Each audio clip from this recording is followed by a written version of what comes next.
Good everyone. Today we're going to talk about long-term reliability of the power system, specifically resource adequacy. So, as you know, there's rapid changes going on in our grid today. We've got variable renewable resources, wind and PV. We've got battery storage in many forms, and distributed energy resources, so rooftop PV, electric vehicles, behind-the-meter batteries, demand response, energy efficiency. All of these things impact our grid, and some of these impact system reliability in different ways, and we're going to talk about how they impact grid reliability. So first, I would like to break down grid reliability into 3 timescales: short, medium, and long term. So in the very short term, we have system stability. And here, the aspect of our changing resource mix that we care about is the fact that wind, PV, batteries, fuel cells are all connected to the grid through an inverter. So they are not rotating synchronous machines like coal and gas and nuclear and hydro plants are. And because the system was designed around synchronous generators, not around inverters, there can be challenges and opportunities for inverters. We need to ensure that there's essential reliability services provided by the generators that are out there and the resources that are out there. And we're going to break down system stability into frequency, transient stability, and small signal stability for you. In the medium term time frame, so the system stability is more in the seconds, fractions of a second to seconds to maybe minutes time frame. In the medium term, we have system balancing. This is say minutes to hours to days. And this is what your system operator does every day, your Cal ISOs, your Arizona Public Services. And we need to here manage the variability and the uncertainty of wind and solar. We need to try and reduce curtailment, try and make sure we have least production cost for the operational mix that we've got. Don't like that. So in the medium term, we have system balancing. This is the purview of your ISOs like Cal ISO or PJM, your vertically integrated utilities like Arizona Public Service or Duke. And what the system operator needs to do every day is to balance load against generation and manage variability and uncertainty in wind and solar. Try to reduce curtailment, try to manage that balance in real time. And then in the long term, and this is the focus of today's session, is resource adequacy. So here we're talking about the years time frame, and we are looking at the ability of a system to be able to meet demand for all future points in time in some future planning period. And here we care about things like the seasonal mismatch of supply and demand. For example, springtime often has a lot of wind and solar and hydro. And summer might be when you have your high demand and you might not have much wind during that time. Here we care about things like multiple days in a row when you might have low amounts of wind, solar, and hydro. So changes in our grid, the changing resource mix, is requiring changes to how we do and think about and analyze resource adequacy. First thing to note is wind and solar are uncertain and variable, and I mean different things by those 2 terms. By uncertain, I mean that you cannot perfectly forecast their output. There's always some forecast error. Even 5 minutes ahead, there's a forecast error. By variable, I mean that even if you could perfectly forecast their output, there's still the path of the sun through the sky, there's still wind moving through a region. And it's that variability and uncertainty, both of those pieces, that we need to address. So what makes electricity different from other goods? And this and the next few slides are taken from Michael Milligan, who's sort of the father of resource adequacy for wind and solar resources. So electricity is a different kind of good from, say, coffee or computer chips. and that the utility has an obligation to serve, right? The coffee roaster can tell you to come back next week because they're out of coffee. The utility has an obligation to serve you whenever you want power.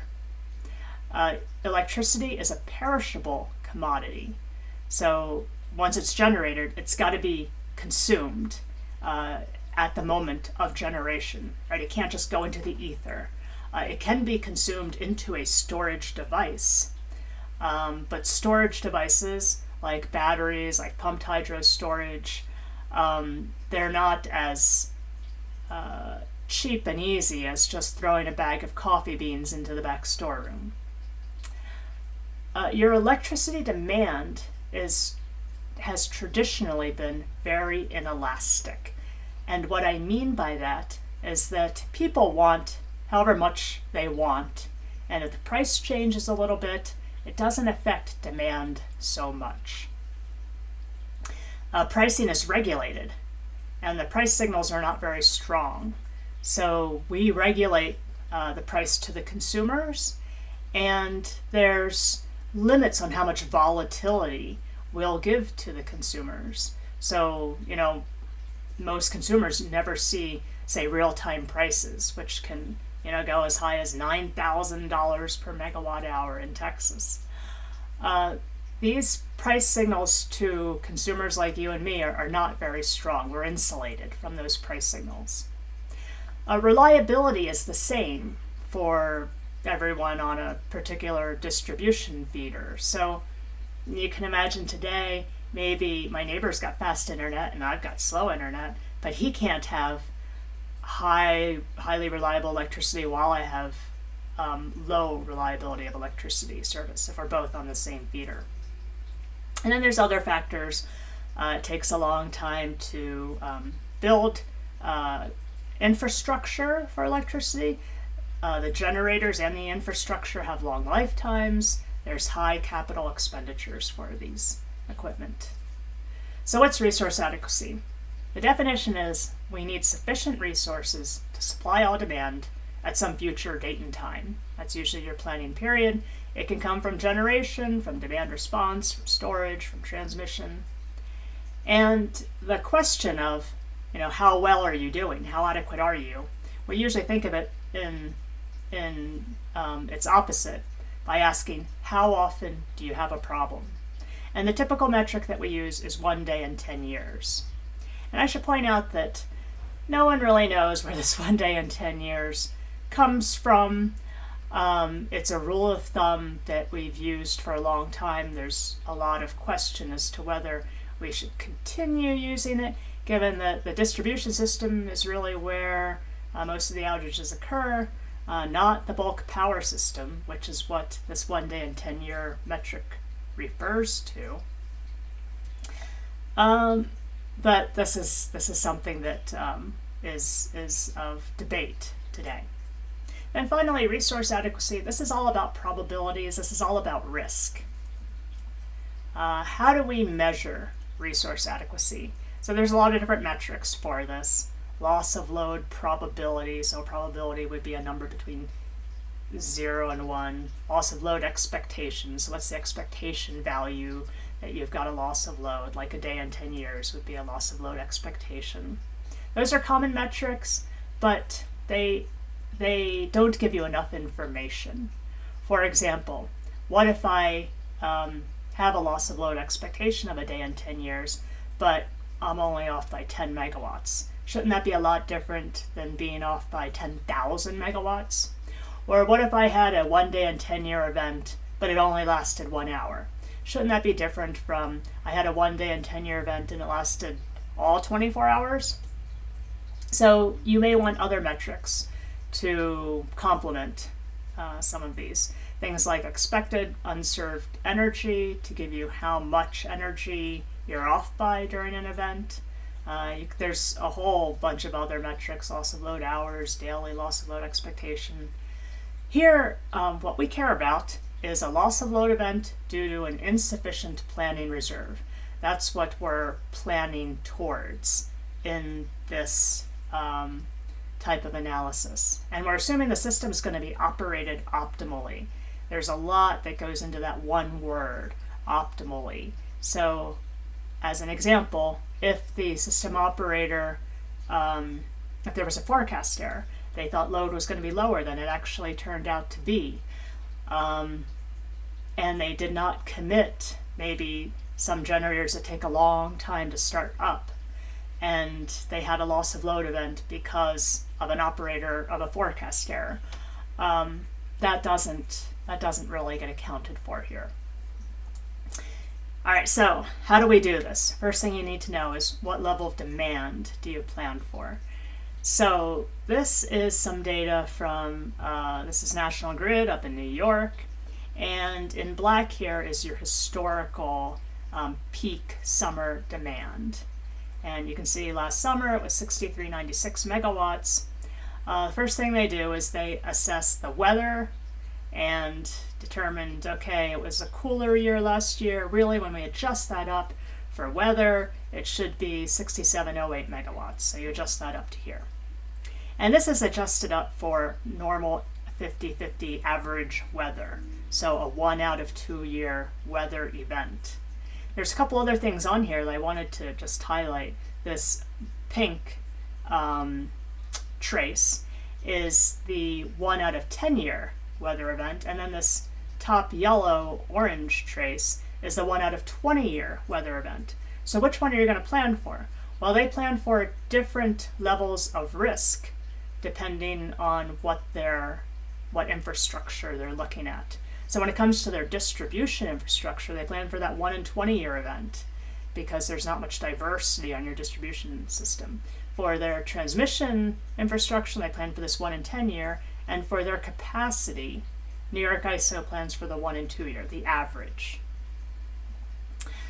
Okay, then, all right, we've got an assessment of what we think peak demand looks like. Now we need to account for distributed energy resources. We've got increasing distributed energy resources on the system, and we need to account for how that modifies demand. So you take your current year's demand, adjust it for weather. You may add in growth of your economy. You've got so much GDP growth that often translates to so much electricity demand growth. Maybe you've got new demands like electric vehicles, or in the case in New York, we've got steam to electric AC conversions. Then you've got the things that subtract from your demand. So you've got demand side management programs, energy efficiency, demand response, and then you've got distributed generation. That could be combined heat and power, it could be storage, it could be rooftop solar, and then you end up with some demand that you're going to design your system for. Now, if you have modest amounts of distributed generation, this is a reasonable way to do it. When you get to high penetrations of distributed PV, so when you get to the levels like California's got with 8 gigawatts of rooftop solar, you can't really do this anymore and just net out your distributed generation. You really need to explicitly model that rooftop solar as generation, because that rooftop solar is going to have a lot of characteristics similar to utility scale solar, and you're going to need to really look at how that all is interacting on your system. Okay, so this bottom graphic is National Grid again, and it's just showing what this looks like for them. So these bars on the bottom are showing the different DERs, the energy efficiency, the rooftop solar, the electric vehicles. And what you see here in the dashed line is their forecast for peak demand before taking into account the DERs, and then the solid line is after you take into account the DERs. Okay, so how did this work traditionally? So before we had variable resources, traditionally, we had coal and gas, hydro, nuclear resources. The big driver for resource for events on the system, loss of load events, was the forced outage rate. So the probability that this coal unit would have an unexpected outage. And then on the load side, the peak demand was the key driver. So summer afternoon, everyone's got their air conditioners on. That would be the peak demand on the load side. And what you would do is you would run a probabilistic loss of load planning model, and you would basically step through, say, every day of the year, and you would look at, okay, here's my peak demand on that day, and then you would look at the probability that this coal plant is out, or the probability that this coal plant and this gas plant and that hydro plant are all out at the same time. You would look at those probabilities and see if you could meet your load on that day. And you would sum that up over all of the days of the year, and that would give you your loss of load expectation. And if you were to plot what that looks like so you would design a system that would meet your metrics, say that was 1 day in 10 years. And if you would plot out a sort of cartoon of what that looks like, here's your peak demand that you're planning for in red, and you would design so much coal nameplate capacity, gas, hydro nameplate capacity to meet that peak demand within that metric of 1 day and 10-year loss of load expectation. And what you can see is that there's some excess nameplate capacity that you need, because there's some probability that one or more of these plants can be out at one time. And that excess capacity is called their planning reserve margin. Now, the thing here is that running through this probabilistic loss of load probability analysis calculation, it's cumbersome. It takes a lot of time and staff resources. And this deterministic number, this planning reserve margin, is really easy to use. It's 15%. Nameplate capacity has to exceed peak demand by 15%. I can use that in planning really easily. So what we have been doing traditionally is using that PRM as an easy to use metric for our resource planning. Now the thing is, that's worked great for conventional generators. It doesn't work so well for wind and solar. Okay, first thing I need to explain is that wind and solar do contribute to capacity. Again, this is a probabilistic calculation. The idea here is that we're looking at the probability that these coal and gas plants might be out all at the same time. Similarly, we're looking at the probability that wind and solar are providing or not providing some contribution during peak periods. So capacity value is the contribution of a resource to perfect adequacy, to resource adequacy. It's the amount of perfect capacity that a resource provides. And no resource is perfect. No gas or hydro plant or any plant is perfect. There's always some potential outage rate or potential that the resource isn't there. So no resource has 100% capacity value. The trick is to figure out what that capacity value is for different resources. Now for wind and solar, the variability is a key driver for their capacity value.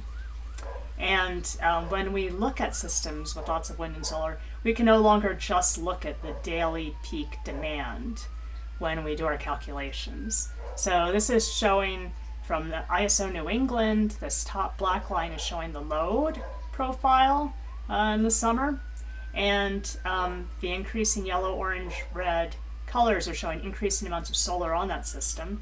And what you can see is that the net load is moving from 5 to 6 to 7 o'clock in the evening as more solar is put on that system. And because of this, similarly, you've got something going on with wind. Because of these effects, we can't just look at 1 hour anymore. We now need to look at all 87, 60 hours of the year, because we need to account for what's happening with wind and solar. The high-risk hours are all going to change the more wind and solar you put online. So how do we determine capacity value? We have another calculation, effective load carrying capability. This is an accurate way to do this. So a simple way to do this would be to say, okay, look at the top 5 peak demand hours for last year and tell me how much solar, tell me how much capacity factor your solar or your wind plant had during those top 5 hours. That would be a simple way, but not very accurate way to determine capacity value. This is a much more accurate methodology. So in this methodology, what we do is we take a system, say this is Arizona Public Service here in blue, and we take their existing system and we look at their loss of load expectation on that system, and we look at what target metric they have. The 1 day and 10 years is shown here in red, and you can see that that system can carry 10 gigawatts of load perfectly. Now we add in our new generator that we're trying to evaluate. Let's say it's a 1200 megawatt wind plant. I add in this wind plant and I redo my loss of load expectation calculation, and I get this green line here. And I look at where this green line hits my target metric, the 1 day and 10 years, and I can see that I am now able to carry 400 megawatts of additional load with this new resource. So that 1200 megawatt wind plant was actually carrying 400 megawatts of load. So it's acting like a 400 megawatt perfect resource for this particular system, or it has a 30% contribution of nameplate to ELCC. So that's how you calculate ELCC. Now when you do calculate ELCC and use this for a capacity value, you'll find it's less for wind and PV than it is for a typical thermal generator that you're used to. So just as an example, you could have, say, a coal plant, a wind plant, and a solar plant that are all 100 megawatts nameplate, and the coal plant might have a 95% capacity value, the wind might be 20%, the solar might be 60%. This would all depend on your particular system, but this is just an illustration. So wind and PV do contribute to capacity. And what I am suggesting is that we need to move from this framework on the left, where we looked at nameplate capacity and planning reserve margin, and move towards a framework on the right, where we're looking at capacity value of resources. What's their perfect contribution to capacity? And so if we took that framework on the left and moved it over to the right and to this capacity framework, each of these resources would be providing some capacity value that would be a little bit less than their nameplate capacity. And let's say, you're a utility, you want to eliminate coal over some period of time, and you want to make it up with other resources. So you might do an analysis that looks like this. So you've eliminated your coal, and you've analyzed your wind, analyzed your PV. They both provide some amount of capacity value. Again, this is going to be much less than their nameplate capacity, but they do provide some contribution. I will note you can't just take these capacity values and add them over to your nameplate capacity, because that would be like adding apples and oranges. So you can't mix and match these approaches. One thing to note is that the capacity value of wind and solar decrease the more wind and solar you have online. And this is extremely important, and this is something that people should really be aware of. So this is some analysis that LBNL did, looking at values provided by wind and PV in California as you added more and more wind or more and more PV to the system. And the first thing you'll note is that the capacity value piece, this teal greenish piece, for PV it starts out a lot higher than it does for wind, as you saw in that illustrative example. And the other thing to note is that it declines much more rapidly than it does for wind. So it starts high, but it declines rapidly. That's because all the PV is occurring all at the same time. You're pushing out that peak towards the evening. At some point, PV, additional PV, isn't going to provide any help to meeting system peak, that net peak at all. when you're looking at these graphics, one of the things to note is if you were trying to do planning and you were trying to say, oh, my PV is providing some amount of value, and you were using this in a resource planning, like an integrated resource planning process to determine how much PV you would want on your system, which value are you going to pick for the PV? Are you going to pick the value here at 5% or the value here at 10%, which is much lower, maybe half as much? And this is what makes it really hard to do resource planning.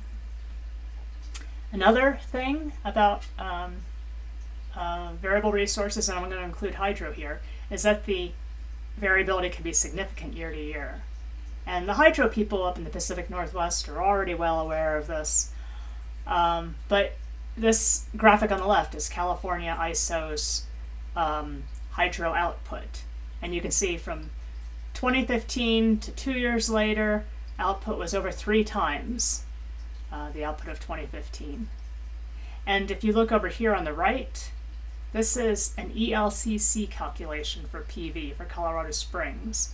So again, ELCC is how we calculated capacity value. So capacity value of PV, for the most part, it was in this range of say, 45 to 57%. When they had 50 megawatts of PV online, it decreases as you increase PV capacity on the system, as we just showed in the last graphic. But the interesting thing is, as we looked at different years and the contribution during different years, this one particular year, 2012, was very different. There was a very much higher capacity value during that 1 year, and it turns out that was the year that they had the big wildfires outside of Colorado Springs. Everyone had their air conditioners on, and that's what led to PV having such a high capacity value that year. And what this illustrates is the need to look at multiple weather years. Now, how many years of data do you need to look at? We're not completely sure. There's been some work out of Scandinavia saying something like 8 years is about good, where things start to converge. Of course, that's for their resources, could be different where you are. Another thing to note is that all resource adequacy is not created equal. You can imagine if you had a bunch of nuclear plants that you were using to meet your resource adequacy. Okay, you could meet peak with those nuclear plants, but you may not be able to accommodate the changes in the load, or if you had wind and solar, the changes in the wind and solar. So there are important parameters that you need to think about in designing your mix. And the ability of a generator to ramp, how low a generator can go in the middle of the day to accommodate high solar influxes, how fast a generator can start up if there's maybe a wind ramp down event. Those things all become important. And as a result of those kinds of things, California has flexible resource adequacy requirements. So they don't just look at resource adequacy as one thing, they also have flexible resource adequacy. In addition, you could have transmission constraints, so you might need local resource adequacy capacity as well. So with variable renewables, it really changes how we do and think about resource planning. You might have, in the past, been able to, say, rank all of your load into a load duration curve, and then say, okay, I need so much base load, I need so much peaking capacity, the rest of this is my load following capacity. When you add wind and solar to a system, and you look at the net load duration curve, so here I've got my traditional load duration curve, here I've got my net load duration curve after significant amounts of wind and solar are added. And what you can see is that now I need much less base load than I needed before. And the amount of peaking, I might have reduced the peak by a small amount, but I've really increased how much peaking type resource that runs at very low capacity factor, might have increased how much of that kind of peaking resource I need. So when we run resource adequacy models, when we do our resource planning, it's really important. We've got to go through and do the hourly production simulation analysis with that to plan properly for high levels of wind and PV. Okay, another piece that can provide capacity contribution or capacity value is transmission that connects regions together. So on the left here, this is a study at NREL about 10 years ago, the Eastern Wind Integration Transmission Study, and it was looking at the ELCC of wind, a fleet of wind that was added to the Eastern Interconnection, and that's shown by the dark bars. And then it also looked at the added capacity benefits that the transmission provided. So first of all, they found the existing transmission provided 50 gigawatts of capacity benefits. And then when they added in all this wind and then more transmission, the additional transmission added another 8.5 gigawatts. And then over here on the right, this is some work that E3 did, a little bit more of a back of the envelope, looking at in the western US, if we were to aggregate these diverse regions. They're diverse regions with diverse generation, diverse loads. If we add up that diversity, we could reduce how much capacity we hold, and that translates directly to savings in terms of not having to build new capacity. So the idea here is that different regions might peak at different times. You might have one place that's hydro heavy, one place that's coal heavy. So you've got an aggregation of diverse resources as well as the diverse loads here. And then this has actually been demonstrated in real life. So Southwest Power Pool has actually played this out over time. So it used to be they held 17.6% planning reserve margin. They were able to reduce that to 13.6%, and then now it's at 12%. And what they've been doing is they've been adding in, first of all, their footprint has been growing. And then second of all, they've been adding in significant amounts of transmission to their system to help better interconnect wind resources to load, to help better interconnect them throughout their system.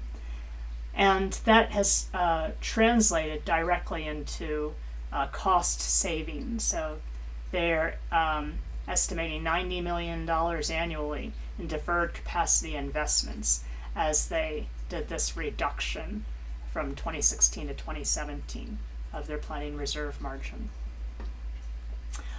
All right, storage is another piece that contributes to capacity.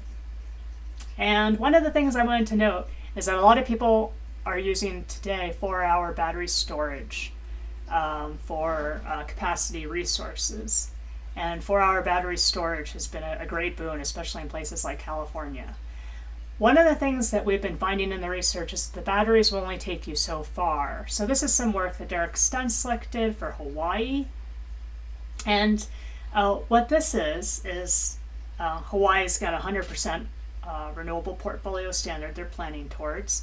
And there were some scenarios of build-outs of renewable portfolios that were going to help them get to that 100%. And one of those scenarios was heavily dependent on PV and 4-hour storage. And Derek thought, well, I wonder, he took one of those scenarios. It turns out it worked perfectly in the Plexos production simulation model. So it worked perfectly for a year's worth of weather data. He thought, does it work in the long term? Does it meet resource adequacy metrics in the long term, provide long-term reliability? So he ran this in the GE Mars model to look at that question. And what you can see is, first of all, the batteries provide significant capacity value initially, but as you add more and more batteries to the system, that capacity value drops off. So basically, adding in more and more provides diminishing returns. And the returns don't diminish as fast if you have really long duration batteries. But say 4 hours, at some point they start to, that value saturates. And then he looked at how much you would need to add of solar and storage to make that case reach the 1 in, actually for that case it wasn't 1 in 10 years, it's more of a 2 day in 10 years metric. Because the original base case did not meet the resource adequacy metric. So he looked at, okay, if I add in more solar, can I get to the metric? And that's what these dots are showing, adding in more solar. And he couldn't get to the metrics by adding in more solar. He had to add in more solar and more storage to get us to this planning metric. That's approximately 2 days in 10 years. And he found, you could add in 2,500 megawatts of solar plus 3,800 megawatt hours of storage, or a little bit more solar, a little bit less storage, or just 150 megawatts of firm capacity could get you to your long-term reliability metric.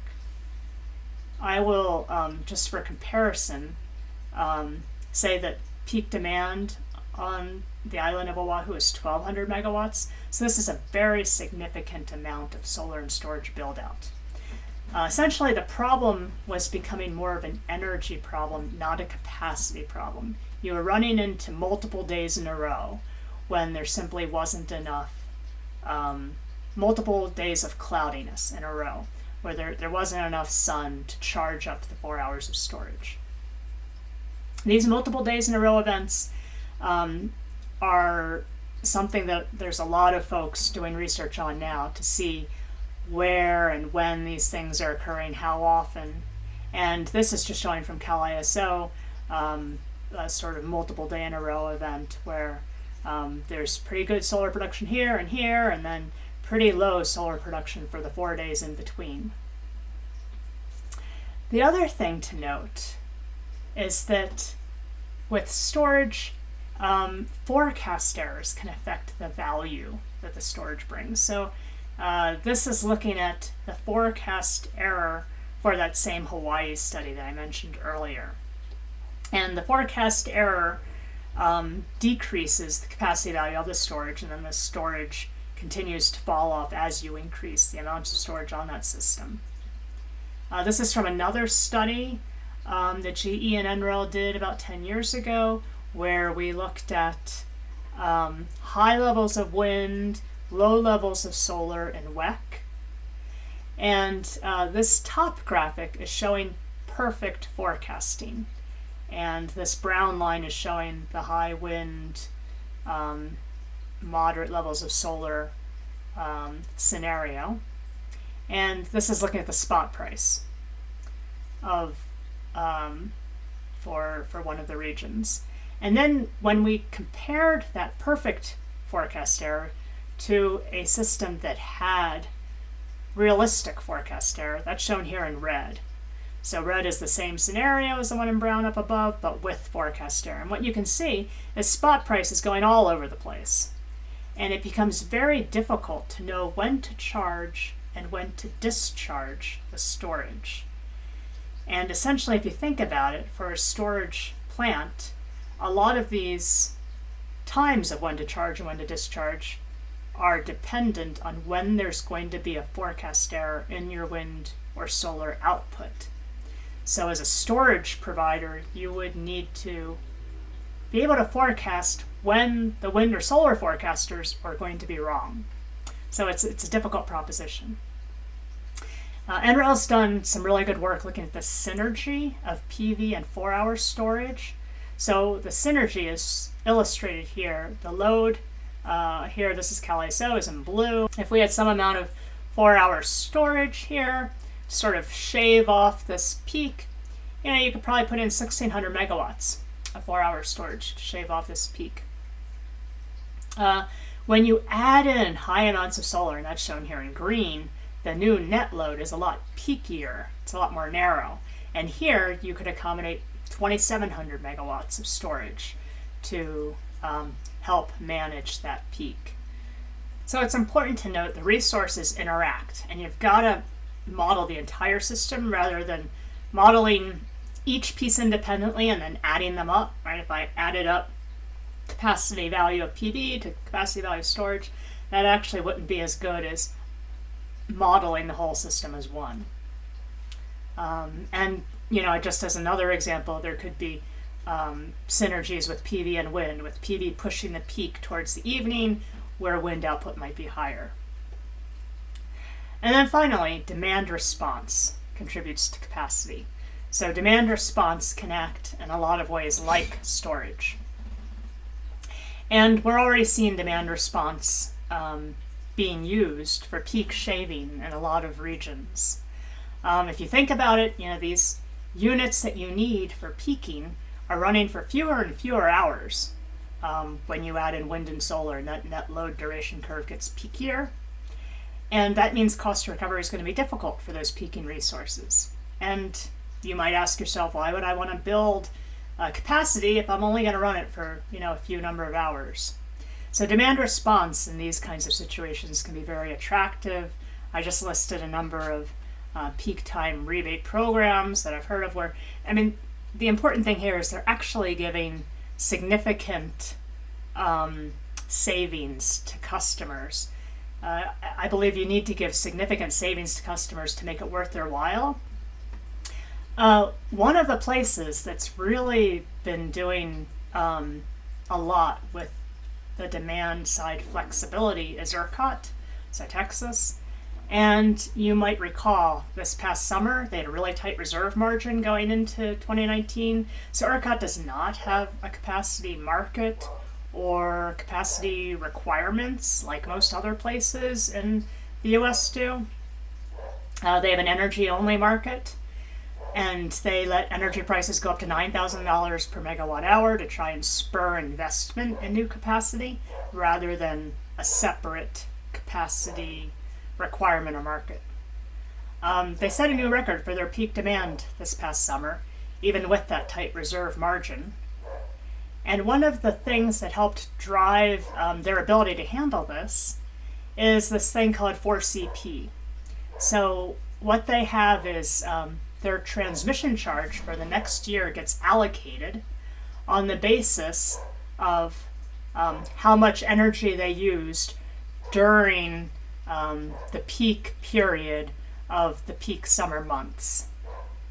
So they look at your contribution, say, for the peak hour in August, and if you were using a lot of energy during that peak hour in August, then your transmission charge allocation would be higher than someone who is using less. So you have a lot of incentive to decrease your energy usage during peak.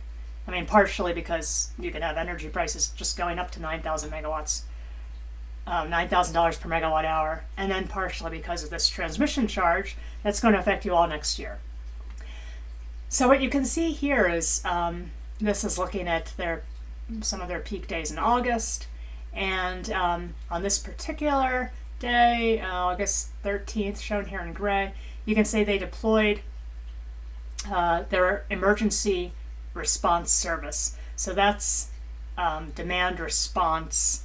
That's, again, this is a service. It's being compensated for this. 926 megawatts of this service responded. Actually, the response exceeded the obligation that they were contracted to provide. And you can see this made a huge help in terms of helping keep that particular day's total demand low. But you can see that they estimate anywhere from up to 3,100 megawatts of load reduction from this emergency response service and from just this response to trying to avoid these high transmission charges for the following year through the For Coincident Peak program. Okay, so how are some leading utilities working towards getting to higher levels of wind and solar? On the left here, this is Denmark. Denmark gets 50% of their energy from wind and solar, mostly wind. And what I will note here is that their demand is about 7 gigawatts. And their total thermal capacity is about 7 gigawatts. And their total renewables capacity, mostly wind, It's about 7 gigawatts.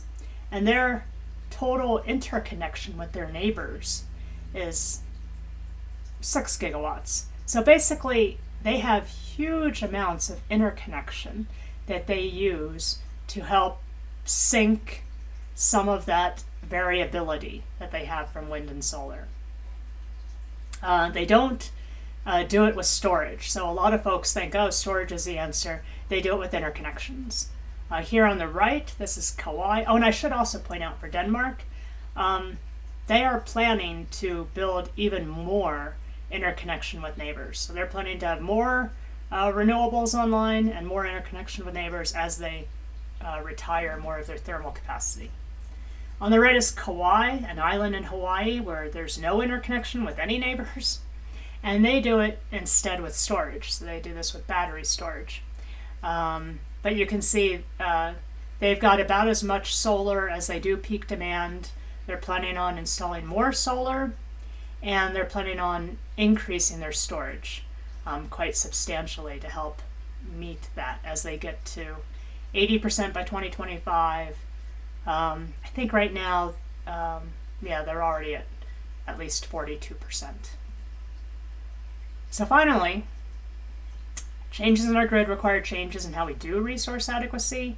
So wind and solar do contribute to resource adequacy. So does transmission, storage, and demand response. The old method that we used to use for doing this kind of planning reserve margin, this is less useful as we increase wind and solar resources.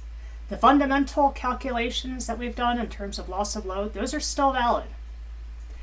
There's synergies between resources. So it's more accurate to look at resource adequacy of a whole system rather than just adding in a bunch of different capacity values. And then as you get to high penetrations of wind and solar and storage, we're going to need to really get to hourly modeling. We're going to need to really consider forecast errors. We're going to need to consider multiple years of weather data.